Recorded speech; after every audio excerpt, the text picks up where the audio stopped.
श्रीमद् भगवद गीता का अर्थ बताता हूँ। श्रीमद् का अर्थ होता है सुंदर, भगवत का अर्थ होता है भगवान, गीता का अर्थ होता है गीत, भगवान श्री कृष्ण का गाया गया सुंदर गीत। जब लोग दुखी होते हैं तो वो गाने सुनते हैं, लेकिन जब अर्जुन जी दुखी हुए उन्होंने गाने नहीं सुने, उन्होंने क्या सुना? भगवान श्री कृष्ण का गाया गया सुंदर गीत सुना। वो गीत क्या है? कोई बता सकता है? गीत क्या है? भगवद गीता ना। तो जब अर्जुन जी ने उसे सुना तो उनके सारे दुख, सारी टेंशन दूर हो गई।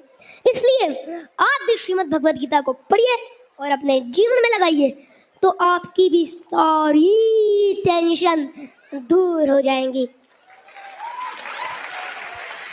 अब मैं आपको श्रीमद् भगवद गीता, अब मैं आपको गीता महात्मा का एक श्लोक सुनाता हूँ। भारत अमृत सर्वस्य विष्णु वक्ता द्विनिश्रिता गीता गंध गोदकम पितवा पुनर्जन्म न विद्यते। कि भगवद गीता महाभारत का अमृत है, क्योंकि वो भगवान श्री कृष्ण के मुख कमल से प्रकट हुआ है। और यदि कोई भगवद गीता रूपी गंगा जल का स्नान करता है, उसको पीता है, उसका पाठ करता है, पुनर्जन्म न विद्यते, उसका बार बार जन्म इस भौतिक संसार में नहीं होता। तो इसलिए आप भी भगवान श्री कृष्ण की भगवद गीता को समझिए, अपने जीवन में लगाइए, उसको पढ़िए, तो आपका इस संसार में बार बार जन्म नहीं होएगा। तो अब मैं आपको बताता हूँ। लोग कहते हैं हमारे ग्रह खराब है, हमारे नक्षत्र बिगड़े हुए हैं। तो इसके पीछे महाभारत की एक स्टोरी है, सब ध्यान से सुनिएगा।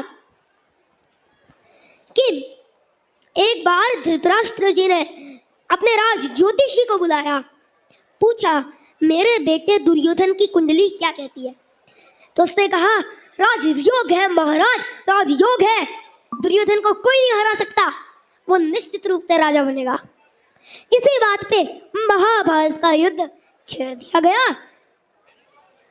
8 दिन बीते, कौरवों की आधी सेना, हरि बोल, कौरवों की आधी सेना मर गई, है ना?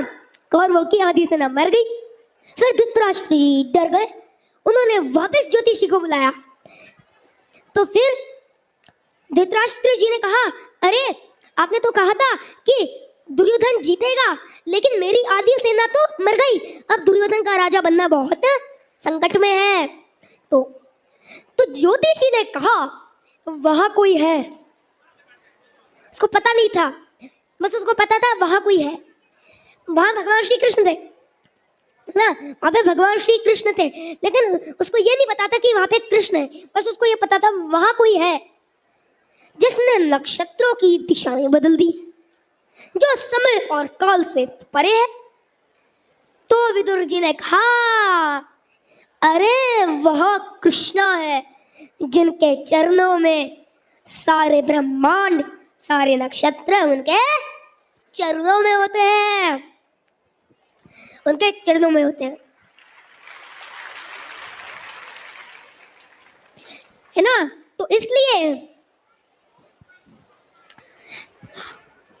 तो फिर विदुर जी ने कहा अरे वहां कृष्णा है जिनके चरणों में सारे ब्रह्मांड, सारे नक्षत्र उनके चरणों में होते हैं। और यदि भगवान श्री कृष्ण किसी के साथ होते हैं तो उस व्यक्ति को कोई भी नक्षत्र, कोई भी ग्रह कुछ नहीं कर सकता। बोलो श्री श्री राधा रमन लाल की।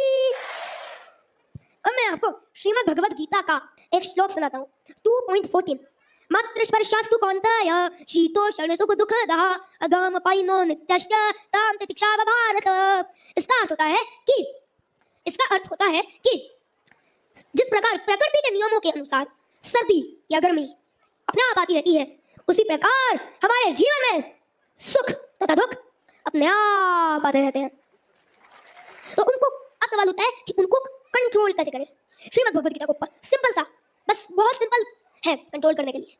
भगवद गीता पढ़ो, अपने जीवन में लगाओ, तो इन सबको आप वश में कर सकते हो। जैसे अर्जुन जी ने भगवान से पूछा कि मैं हवा को तो कंट्रोल कर सकता हूँ, लेकिन इस मन को कंट्रोल कैसे करूँ। भगवान ने उत्तर दे दिया, अभ्यास और वैराग्य से तुम मन को कंट्रोल कर सकते हो। इसी तरह यदि हम भगवद गीता को पढ़ेंगे, अपने जीवन में लगाएंगे, तो सुख और दुख को हम कंट्रोल कर सकते हैं। हरे कृष्ण। बोलो श्री राधा कृष्ण भगवान की, श्री राधा श्याम सुंदर भगवान की, श्री जगन्नाथ बलदेव सुभद्रा मैया की, श्री गौरनिताई पंच तत्व की, सामवेद भक्त वृंद की, आप सभी भक्तों की निताई गौर प्रेमानंदे। हरे कृष्ण।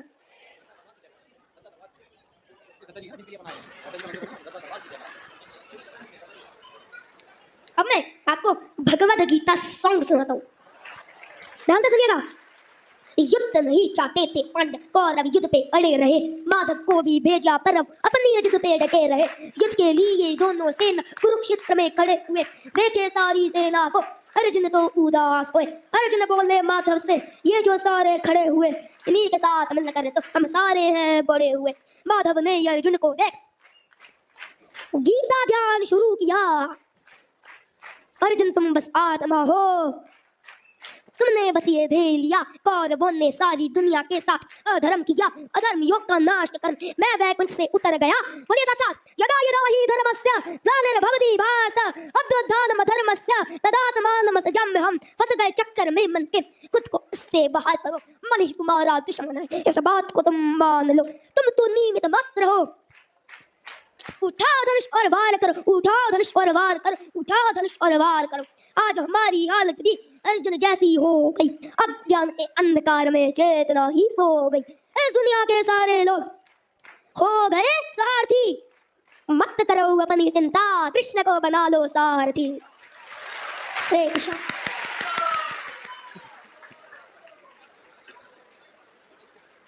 कुछ और याद आ जाएगा उसको।